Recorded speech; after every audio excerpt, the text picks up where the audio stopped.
What life lessons did it teach you aside from, you being always on the move, always on the go? I know that's how you are, Rita. Well, I've learned a lot of like life lessons along the way, but I guess I probably will talk to you about two most impactful one to me. Mm-hmm. Probably not the most impactful, but I guess what I'm thinking about right now. So I remember I did my associate's degree in Jacksonville, Florida, at a historically black college.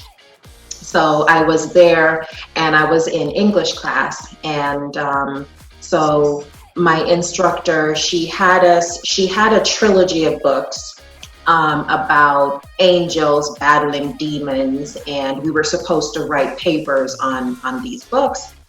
So it wasn't, I didn't really have any issues with the books necessarily. I read, it was a trilogy, so it was three books. I read the first one, I read the second one, and by then I was kind of bored with the storyline and the story, so I didn't want to read the third one. So I went to her and I said, can I choose my book? Can I choose a book and just write my paper off of that? So she said yes. So I went to the library and I found this book by Eleanor Roosevelt. And I don't even know why I chose that book, because this book was like probably 5,000 pages long. This book was dry, boring, but it was about Eleanor Roosevelt's story. Eleanor Roosevelt is Franklin R. Roosevelt's wife.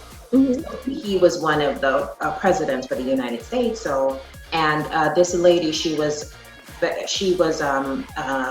a woman rights leader, and she was definitely a leader in her own right. So she had a great story of her upbringing, meeting her husband, trying to blend, trying to coexist with him and his personality. So this book was dry, but at the same time very insightful. So I wrote my paper on this book.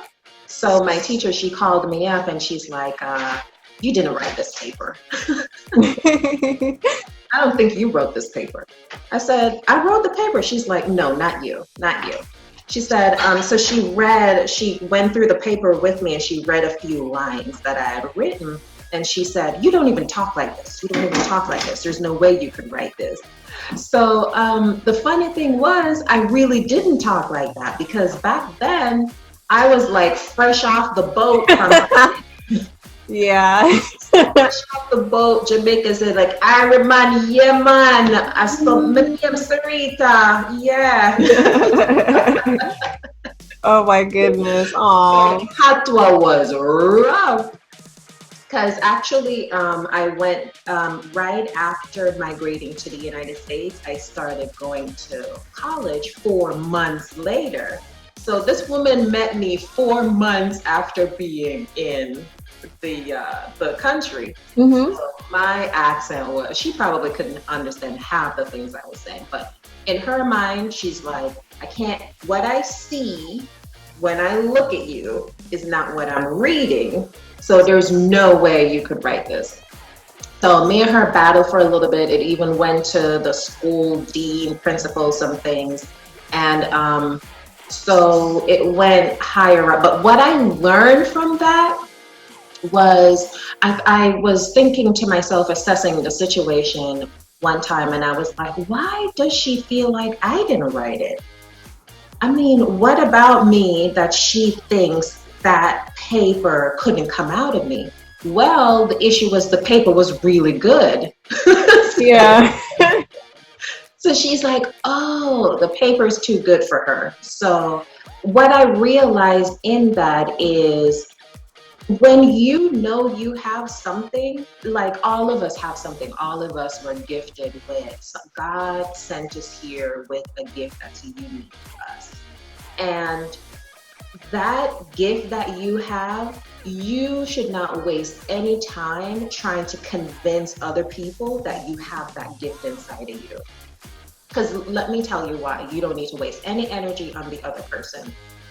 that book was very hard to read. Like, that book was dry, boring. I mean, I learned a lot about that lady's story, but it was not an easy feat. That book was over like 2,000 pages long, and that paper was hard to write. So I don't have any time. My energy should not be spent trying to convince you. My energy should be in my work, and my work speaks for itself. Like, you weren't convinced that I wrote it, but I wrote it, and I know that I wrote it. Right. When she couldn't believe, I'm like, am I that good? Hold on. I'm special.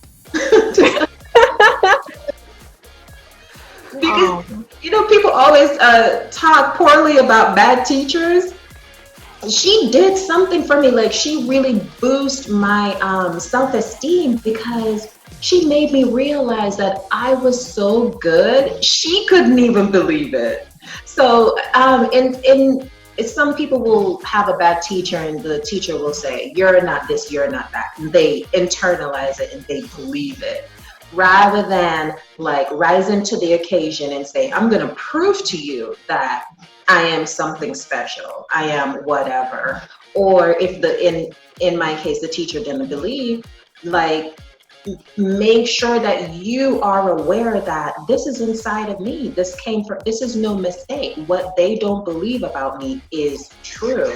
So that is a really, really great lesson that she taught me, was that don't waste any time with the unbelievers, because the journey to do what you need to do is so hard. Writing that paper was really hard. So the work is going to be hard. Put your energy in the work and present your work, and let the work speak for itself. Don't waste any time with the critics. Energy drainers, wasting your time, and you're wasting your time there and not putting the time and energy in your craft. So that's one life lesson that I learned, and almost to a fault, because sometimes people will say, oh, I'm a little detached, I'm a little aloof, I'm a little this, whatever, but I'm so focused on making sure that I do what I am supposed to be doing. I don't have the time to convince you why I shouldn't do this or shouldn't do that, because I'm already struggling to do it. So I don't want to take my energy off of that. Okay, so the next one is, I had a client. Well, I didn't have a client, but I was advertising. And I learned advertising from my mother. My mother was a great, great, great advertiser. Tashika's grandmother. Yes. My mom always had a business, and I didn't even know that I was learning anything. I didn't know at the time, but I think observing her made me realize that observing her and the way I am today now made me realize that, oh, she was teaching me business skill sets, and I didn't even know at the time. So my mom, she was always selling. She was always selling something. Yeah. She was always advertising too, and she always had a product. And I remember when she was working at the flea market, and she would cook food and take to the flea market. And so she would go to the flea market Saturday and Sunday. And mom would leave out with the food Saturday, come back, nothing sell. You open the pot, it hasn't been touched. I know. So lady is back out there, and like, where are you going? You're not defeated. So she basically taught me, like, you have to be out there in the marketplace. Don't waste any time with the people who don't buy. Go back out there looking for the person that is buying. So I would always advertise, and I was writing grants. Moonlighting at night, because I had a full-time job, but I was moonlighting at night. But when I got married to Mike, and Mike is in the military, we got shipped to Hawaii. So I had to give up my job, and then I thought, oh God, now I'm gonna just launch this business full-time. and I would be advertising. People would turn me down. But back then, when rejection still hurts, but back then, it would really pierce me. Like when they said no to me, it was like they were saying no to my innermost soul. Like it was so personal. Right. And this man taught me a great lesson. So he called me up. He's an executive director for Housing Authority in New York. His name is Robert Landry, and I don't even know if he knows this story. He calls me up and he says, you advertised to me 3 years ago, but I wasn't ready then, but now I'm ready to hire you. I'm like, I advertised to you 3 years ago? He's like, yeah, and now I'm ready.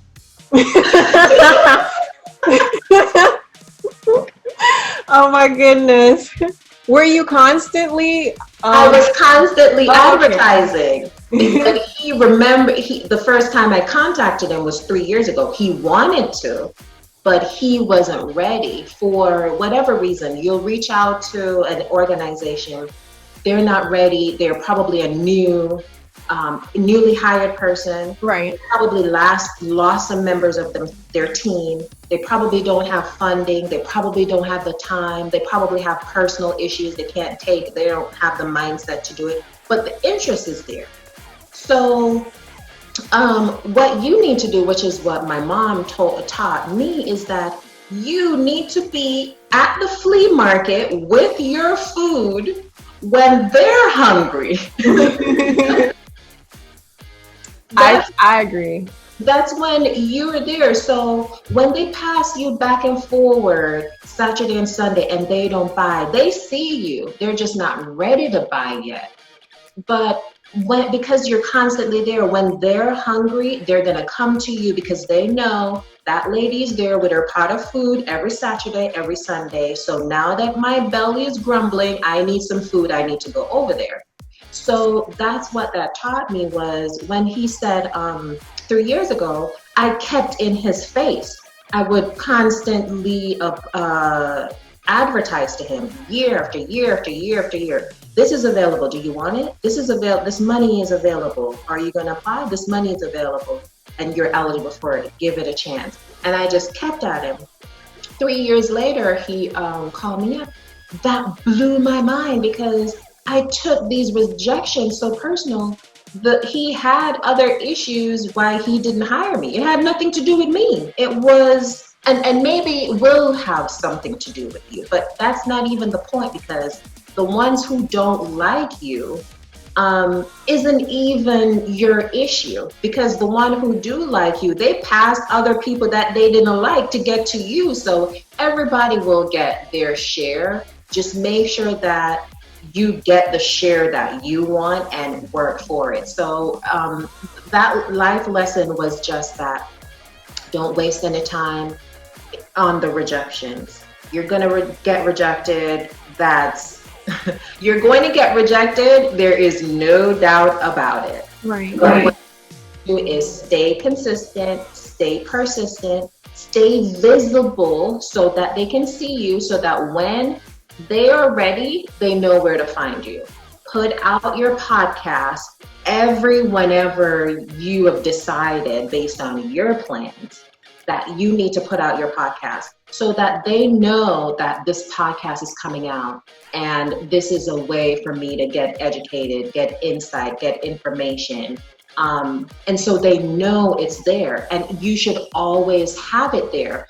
Don't have them want to listen to a podcast and you didn't do it that week and you don't have any podcasts to give them.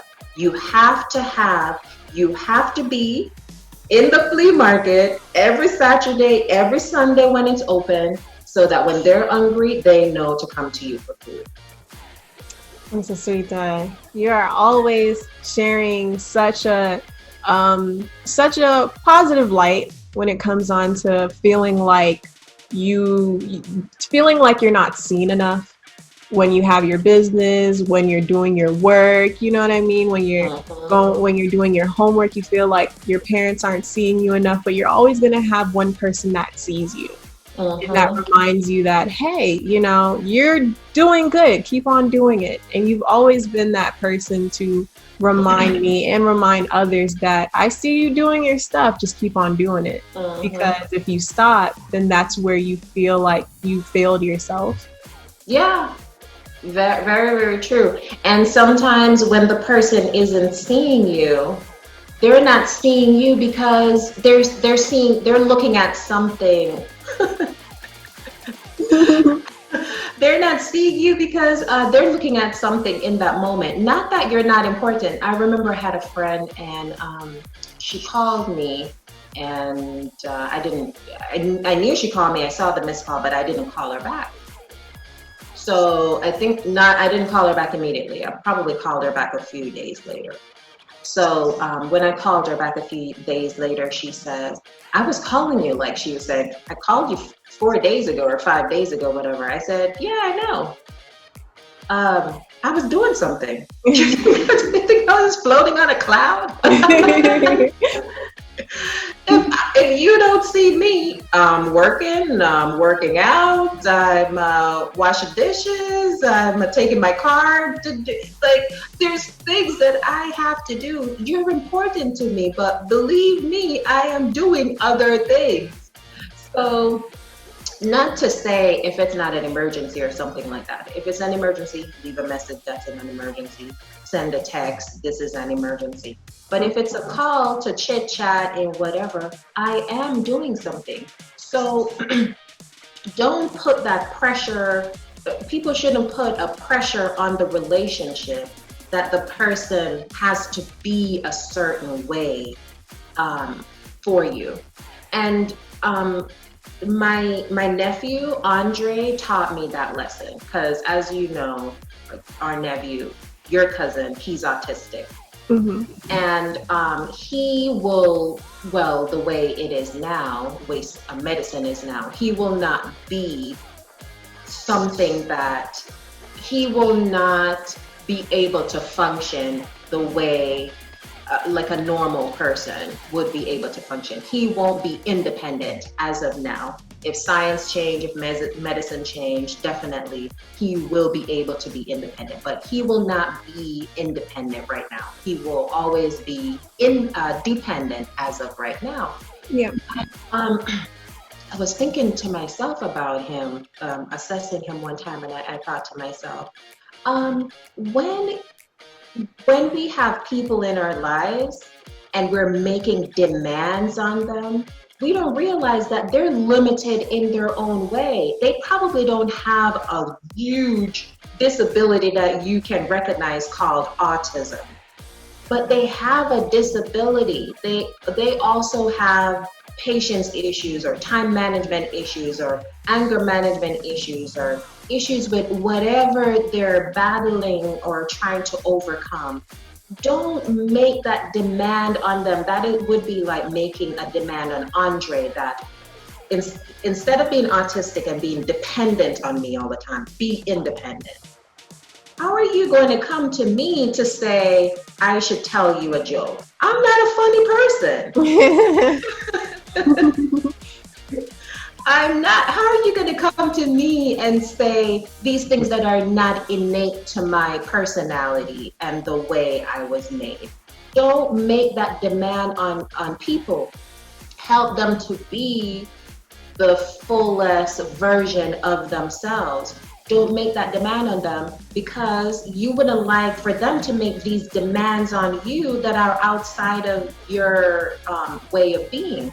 So when the person isn't seeing you in that moment, if you desperately need their attention, obviously you can let them know. But if you just need to be noticed, they may be in their world because they're battling depression, they're battling an illness, they're battling some insecurities, they're battling some issues at work, some issues with just they're living life too. Yeah. You know, the broken planet that we're on, nothing is working right here. Nothing. So if you have somebody that you need more from, I mean, literally, the fact that you even have somebody, you're You're probably already winning. Oh. Well, Auntie Sarita, I know that this is honestly like the one of the best topics I could ask for, especially from you.